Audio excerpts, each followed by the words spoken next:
Good morning, student. In previous lecture, I will explain about the Cartesian product of two set. How you find the Cartesian product of two set? I will explain it that time with many examples. After then, the second topic of this chapter is relation. तो what is relation? आपको मैं simple way में बता दूं, relation कभी भी pair में होते हैं, कभी भी पेयर में एग्जिस्ट करें। जैसे फ्रेंडशिप का रिलेशन पेयर में, पेरेंट्स के रिलेशन पेयर में, गुरु शिष्य का रिलेशन पेयर में, भाई बहन का रिलेशन पेयर में, खुद का खुद से रिलेशन पेयर में। तो इस तरह से आप देखोगे कि ढेर सारे रिलेशंस हैं। पिता पुत्र का रिलेशन, पिता पुत्री का रिलेशन, मदर फादर का रिलेशन, दोस्त दोस्त का रिलेशन, ढेर सारे रिलेशन हैं और रिलेशन हरदम पेयर में एग्जिस्ट करते हैं। इसलिए रिलेशन बताने के पहले आपको मैंने Cartesian product of two set के बारे में बताया था और आपने देखा कि जितने भी मैंने कार्टेशियन प्रोडक्ट आप दो सेट का निकाल रहे हो, अगर दो सेट हैं, दोनों नॉन एम्प्टी सेट हैं, तो आप जब भी कार्टेशियन प्रोडक्ट निकालते हो तो उसके जो एलिमेंट आते हैं, जैसे दो सेट का प्रोडक्ट भी सेट होता है और उसके जो एलिमेंट होते हैं पेयर में होते हैं, जिसे हम लोग ऑर्डर्ड पेयर कहते हैं। अब रिलेशन क्या होता है, आइए देखते हैं। R equal to x comma y such that x is related to y. ये जो एक्स कॉमा वाई लिखा हुआ है इसका भी मीनिंग सेम है। आप इसको x, y लिख सकते हैं या x रिलेटेड टू y लिख सकते हैं। अगर वो रिलेटेड नहीं है तो हम यहाँ पे क्रॉस साइन लगाते हैं ऐसे। इसका मतलब होता है कि x not related to y। x belongs to a and y belongs to b। ये मैंने क्यों लिखा है यहाँ पे, बस एक जस्ट एग्जाम्पल के लिए यहाँ लिखा हुआ है। और यहाँ मैंने कुछ एग्जाम्पल ले रखा, जैसे e equal to set A है जिसमें फादर्स का सेट है, set of fathers, Dasharath and Ram, और set B the set of sons, Ram, Lakshman and Meghnath. अब आपको आइडेंटिफाई करना है रिलेशन कैसे बनेगी। दशरथ के बेटे राम है तो दशरथ कॉमा राम, दशरथ के पुत्र लक्ष्मण है तो दशरथ कॉमा लक्ष्मण, रावण के पुत्र मेघनाथ है तो रावण कॉमा मेघनाथ। सारे का हम ऑर्डर पेयर नहीं बना सकते, हम केवल उसी का बनाएंगे कि जिसमें पिता और पुत्र। मैंने यहाँ लिखा है कि Dasharath is related to Ram. देखो ये जो लिखा हुआ है R equal to this pair, तो इसको अगर हम लोग सिंबल के फॉर्म में लिखना होगा तो लिखेंगे दशरथ रिलेटेड टू राम। अब देखो दशरथ भी लिखा है मैंने, इधर मेघनाथ लिख दिया है, लेकिन दशरथ का रिलेशन मेघनाथ से नहीं है, तो आर को हमने क्या किया, क्रॉस कर दिया। अब now what is the definition of A cross B? What is the relation between A cross B and how you recognize? What is the definition will be relation. So A cross B already defined you how you find the A cross B. After then what is relation? तो let A and B are two non-empty set, अगर A और B दो आपके पास non-empty set हैं, then relation R is the subset of A cross B. That is R is the subset of E cross B. This is the symbol of subset.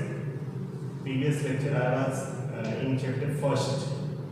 I was explaining about that. I was explaining. So, if anybody asks you what is relation, so you say that relation is the subset of E cross B, where A and B are two non-empty sets. अब यहाँ पे example लिया है मैंने, जिसमें set E equal to 1 2 3 है, set B equal to 2 4 है। You have to find a relation R such that X is less than Y. देखो भाई, रिलेशन हम तभी डिफाइन कर पाते हैं जब दोनों में क्या रिलेशन होना चाहिए वो डिफाइंड होता है। जैसे मान लो एक लड़का और लड़की साथ में खड़े हैं, तो बाहर के लोग जो दूर से देख रहे हैं तो कुछ भी कर सकते हैं, कुछ भी कर सकते हैं, क्योंकि उनको पता नहीं है कि इन दोनों में क्या रिलेशन है। लेकिन अगर वो डिफाइन कर दे कि भाई देखो हम लोग यहाँ खड़े हैं, हम लोग ब्रदर एंड सिस्टर हैं, तो कोई कमेंट भी नहीं कर सकता क्योंकि वहाँ रिलेशन डिफाइंड हो गया।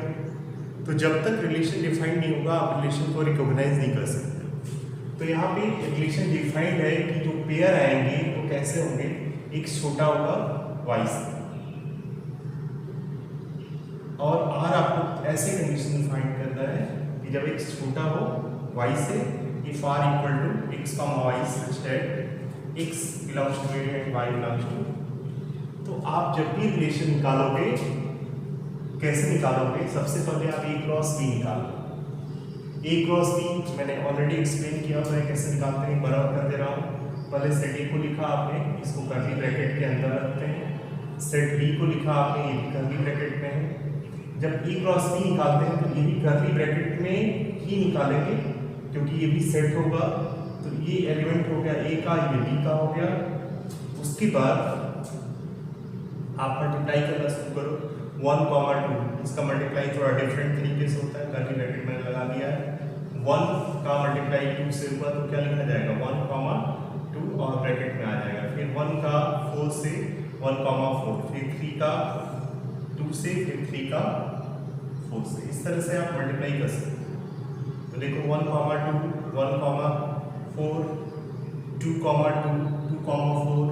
3, 2, 3, इस तरह से ये सारे ऑर्डर पेयर आ गए। a क्रॉस b की वैल्यू आ गई, और a क्रॉस b की वैल्यू आने के बाद आप देखोगे कि रिलेशन हमें पेयर कैसे बनाना है। तो पहला एलिमेंट छोटा होना चाहिए दूसरे एलिमेंट से, वही रिलेशन रखेंगे, बाकी नहीं रखेंगे। तो देखो 1 छोटा है 2 से, तो पहला हम लोगों का एलिमेंट क्या आ गया 1, 2 आ गया। इसके बाद 1 छोटा है 4 से, इसको भी ले लेंगे। 2 इक्वल हो गया, इसको नहीं लेंगे। 2 छोटा है 4 से, 2, 4 को ले लेंगे।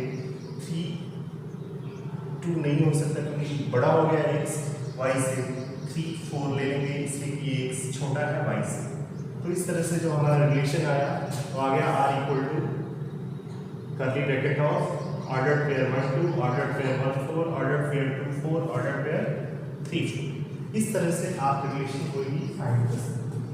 2 क्वेश्चन, अगर कोई आपसे कहे इनवर्स रिलेशन फाइंड करिए, r इनवर्स फाइंड करिए, तो आपको कुछ नहीं करना है, सारे रिलेशन के जो रिलेशन दिया हुआ है सबके एलिमेंट्स को आप रिवर्स करो। 1, 2 लिखा तो क्या हो जाएगा 2, 1 हो जाएगा, और 1, 4 क्या हो जाएगा 4, 1 हो जाएगा, और 2, 4 क्या हो जाएगा 4, 2 हो जाएगा, 3, 4 क्या हो जाएगा 4, 3 हो जाएगा।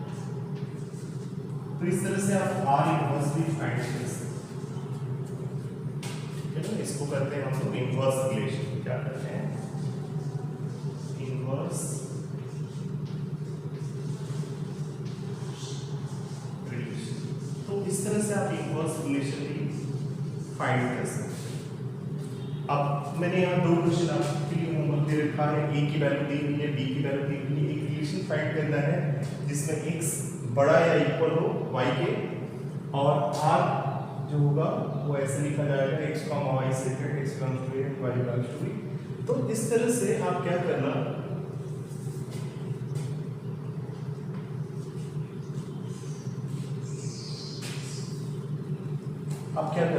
इस सेट को फाइंड करना, सेट ऑफ रिलेशन क्या होना चाहिए।